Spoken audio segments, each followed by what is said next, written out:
Hello everyone. आज के session में हम लोग data structure and algorithm using C का कंप्लीट सिलेबस का डिस्कशन करेंगे। इस कंप्लीट सिलेबस में हम लोग देखेंगे कुल कितने यूनिट्स को डिस्कस करना है और किस यूनिट में किस टॉपिक के बारे में हम लोग को जानना है। और जब पूरे सिलेबस को हम लोग कंप्लीट कर लेंगे तो किस किस एरिया में हम लोग को ये हेल्प करने वाला है, क्या इससे हम लोग को नॉलेज मिलने वाला है। तो सबसे पहले इसके कोर्स लर्निंग की बात हम लोग करेंगे। मार्किंग स्कीम आप लोग जानते हैं, 70 मार्क्स का एग्जाम होता है यूनिवर्सिटी एग्जाम, और 30 मार्क्स जो है ना आपको कॉलेज से मिलता है, जिसमें 20 नंबर का आपका इंटरनल एग्जाम होगा और 10 मार्क्स उसमें टीचर असेसमेंट के द्वारा मिल जाता है। कोर्स लर्निंग और उसके ऑब्जेक्टिव की बात करेंगे तो यहाँ पे कहा जा रहा है कि डेटा स्ट्रक्चर एक तरह का सब्जेक्ट है जिसमें डील किया जाता है डेटा और उसके स्ट्रक्चर के बारे में। यानी कि पूरे डेटा स्ट्रक्चर में हम लोग जानेंगे डेटा के डीलिंग के बारे में, डेटा को किस किस रूप में हम लोग डील कर सकते हैं और उसके कौन कौन से डिफरेंट डिफरेंट स्ट्रक्चर होते हैं और वहाँ से हम लोग डेटा को सर्चिंग और सॉर्टिंग कैसे कर सकते हैं।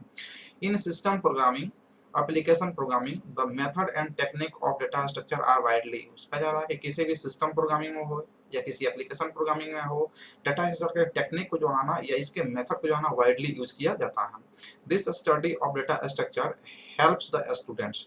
यानी कि जब आप डेटा स्ट्रक्चर पढ़ लेते हैं, डिस्कस कर लेते हैं, अच्छे से जानकारी ले लेते हैं, तो ये स्टूडेंट को मदद करता है किस किस फील्ड में, तो डेवलपिंग लॉजिक, यानी कि लॉजिक को डेवलप करने में और स्ट्रक्चर्ड प्रोग्राम को डेवलप करने में जो है ना स्टूडेंट को ज़्यादा हेल्प मिलता है with the help of data structure. अब यहाँ पे हम लोग बात करेंगे इसके ऑब्जेक्टिव के बारे में। अगर आप कंप्लीट कर लेते हैं, पूरे कोर्स को पढ़ लेते हैं, after completion of this course student will be able to, यानी कि स्टूडेंट जब इस पूरे कोर्स को पढ़ लेंगे तो वो किस किस एरिया में किस किस क्वेश्चन का सॉल्यूशन करने के लिए एबल हो जाएंगे, इसके बारे में हम देखते हैं। Understand and use the process of abstraction, यानी कि एब्स्ट्रैक्शन का यूज क्या है और उसका प्रोसेस क्या है, इसके बारे में आप समझ जाएंगे using programming language such as C. जैसा कि हम लोग सी लैंग्वेज में भी पढ़ते हैं, सी प्लस प्लस में भी पढ़ते हैं एब्स्ट्रैक्शन। तो एब्स्ट्रैक्शन क्या होता है इसमें हम लोग देखेंगे। Analyse step by step and develop algorithm to solve real world problems, यानी कि real world problem, real world that means कि आपके जो आपके आसपास जो घटनाएं होती है उसको हम लोग रियल वर्ल्ड की घटनाएं कहते हैं। तो रियल वर्ल्ड के घटनाओं को के लिए आप एल्गोरिथम को डेवलप कर पाएंगे, स्टेप बाय स्टेप उसको एनालाइज कर पाएंगे। Next, implementing various data structure via stack, Q, link list, tree and graph. आप देखेंगे कि जो आप stack, Q, link list, tree and graph, ये ऑलरेडी एक डेटा स्ट्रक्चर है और डिफरेंट डेटा स्ट्रक्चर का यूज करके इसको इम्प्लीमेंट हम लोग कर सकते हैं। Understanding various searching and sorting technique, यानी कि डिफरेंट डिफरेंट सर्चिंग टेक्निक है, सॉर्टिंग टेक्निक है, जिसपे हम लोग डाटा को सॉर्टिंग करते हैं, सर्चिंग करते हैं डेटाबेस से। तो उसको जो है ना आप समझ जाएंगे इस पूरे सिलेबस को कंप्लीट करने में। तो हम लोग का कोर्स लर्निंग और ऑब्जेक्टिव इसका हो गया। अब हम लोग अपने बेसिक सिलेबस पे आते हैं। पूरे सिलेबस में कितने यूनिट्स पढ़ना है, तब देखेंगे यहाँ पे 3 और यहाँ पे 2, कुल आपको 5 यूनिट्स का डिस्कशन करना है इस पूरे सब्जेक्ट में। Data structure and algorithm using C में कुल 5 यूनिट हम लोग को पढ़ना है। इसमें फर्स्ट यूनिट हम लोग जानना है डेटा स्ट्रक्चर के इंट्रोडक्शन पार्ट को। सेकेंड में हम लोग सर्चिंग एंड सॉर्टिंग के बारे में जानेंगे। थर्ड में हम लोग जानेंगे स्टैक एंड क्यू के बारे में।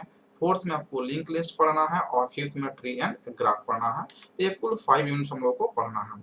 अब यहाँ पे फर्स्ट जो यूनिट आप देख पा रहे हैं, तो फर्स्ट यूनिट में हम लोग का डाटा स्ट्रक्चर का इंट्रोडक्शन पार्ट, यानी कि जो बेसिक आइडिया मिलेगा, जो बेसिक बैकग्राउंड आपका बनेगा, वो यूनिट फर्स्ट में ही बनेगा कि डेटा क्या होता है, इंफॉर्मेशन क्या होता है, डेटा स्ट्रक्चर क्या होता है, डेटा स्ट्रक्चर का जरूरत ही हमको हम लोग क्यों पढ़ा, एब्स्ट्रैक्ट डेटा टाइप क्या होता है, कितने टाइप्स के डेटा स्ट्रक्चर होते हैं।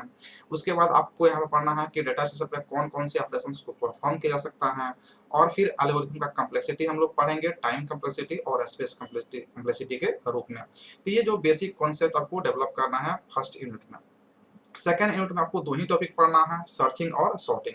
डिफरेंट डिफरेंट सॉर्टिंग टेक्निक है, डिफरेंट डिफरेंट सर्चिंग टेक्निक है। तो सर्चिंग टेक्निक से हम लोग किसी डेटा बेस से डेटा को कैसे हम लोग सर्च कर सकते हैं, या अगर आपके पास डेटा है, कलेक्शन ऑफ डेटा है, तो उसको कैसे हम लोग सॉर्ट कर सकते हैं और कौन कौन सा डिफरेंट डिफरेंट टेक्निक्स है, उसको हम लोग पढ़ेंगे यूनिट 2 में। स्टैक एंड क्यू ऑलरेडी जो है ना ये दोनों क्या है, डेटा स्ट्रक्चर है। तो स्टैक में जो हम लोग कौन कौन से ऑपरेशंस करते हैं, यानी कि स्टैक डेटा स्ट्रक्चर में कौन कौन से ऑपरेशन को हम लोग परफॉर्म कर सकते हैं, उससे संबंधित जो है ना क्या क्या टर्म है, उन सभी टर्म्स को जानेंगे। एप्लीकेशन क्या है स्टैक का, उसके बाद में क्यू क्या होता है, कितने टाइप्स के क्यू होते हैं, इसमें कौन कौन से ऑपरेशंस को परफॉर्म कर सकते हैं, कुछ टेक्नोलॉजी के बारे में हम लोग जानेंगे इसमें यूनिट 3 में स्टैक एंड क्यू के रिगार्डिंग। स्टेप अगर यूनिट 4 की बात करेंगे तो यूनिट 4 में हम लोग को जानना है लिंक लिस्ट के बारे में कि लिंक लिस्ट क्या होता है, कुछ इसके टर्मिनोलॉजी है उसकी डेफिनेशन के बारे में बात करेंगे, फिर कितने टाइप्स के होते हैं और इस पे कौन कौन से ऑपरेशंस को परफॉर्म किया जा सकता है, ये हो गया लिंक लिस्ट के बारे में। और सबसे इंपॉर्टेंट वेरी वेरी इंपॉर्टेंट आप सबसे ज़्यादा क्वेश्चन पूछने वाला जो टॉपिक है आपका ट्री एंड ग्राफ है।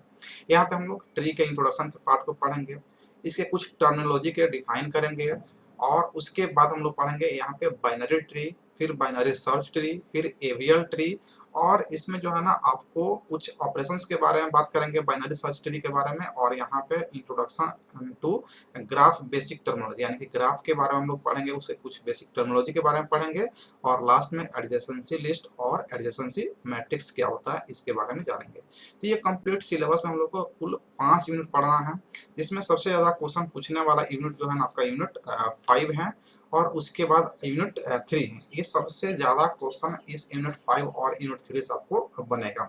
उसके बाद इम्पोर्टेंट यूनिट 2 भी है और यूनिट 4 भी है। क्वेश्चन आपको यूनिट 4 से भी मिलेगा, सबसे आपको क्वेश्चन देखने को मिलेगा, लेकिन सबसे ज़्यादा क्वेश्चन यूनिट 3 और यूनिट 5 से देखने को मिलेगा। और जो सबसे ज़्यादा कॉन्सेप्ट आप देखेंगे पढ़ेंगे वो कॉन्सेप्ट इसमें आपको सर्चिंग और सॉर्टिंग जो है ना आपको हर एग्जाम में जहाँ भी आपको एग्जाम देंगे टेक्निकल आपको अपने ब्रांच से संबंधित, तो वहाँ पे सर्चिंग सॉर्टिंग से क्वेश्चन देखने को मिलेगा, एस्टेक क्यू से देखने को क्वेश्चन मिलेगा, फिर आपको ट्री एंड ग्राफ से क्वेश्चन देखने को जनरली मिल जाता है। तो इन सभी टॉपिक को हम लोग एक एक करके डिटेल्स में डिस्कस करेंगे। नेक्स्ट सेशन हम लोग स्टार्ट करेंगे डाटा स्ट्रक्चर को।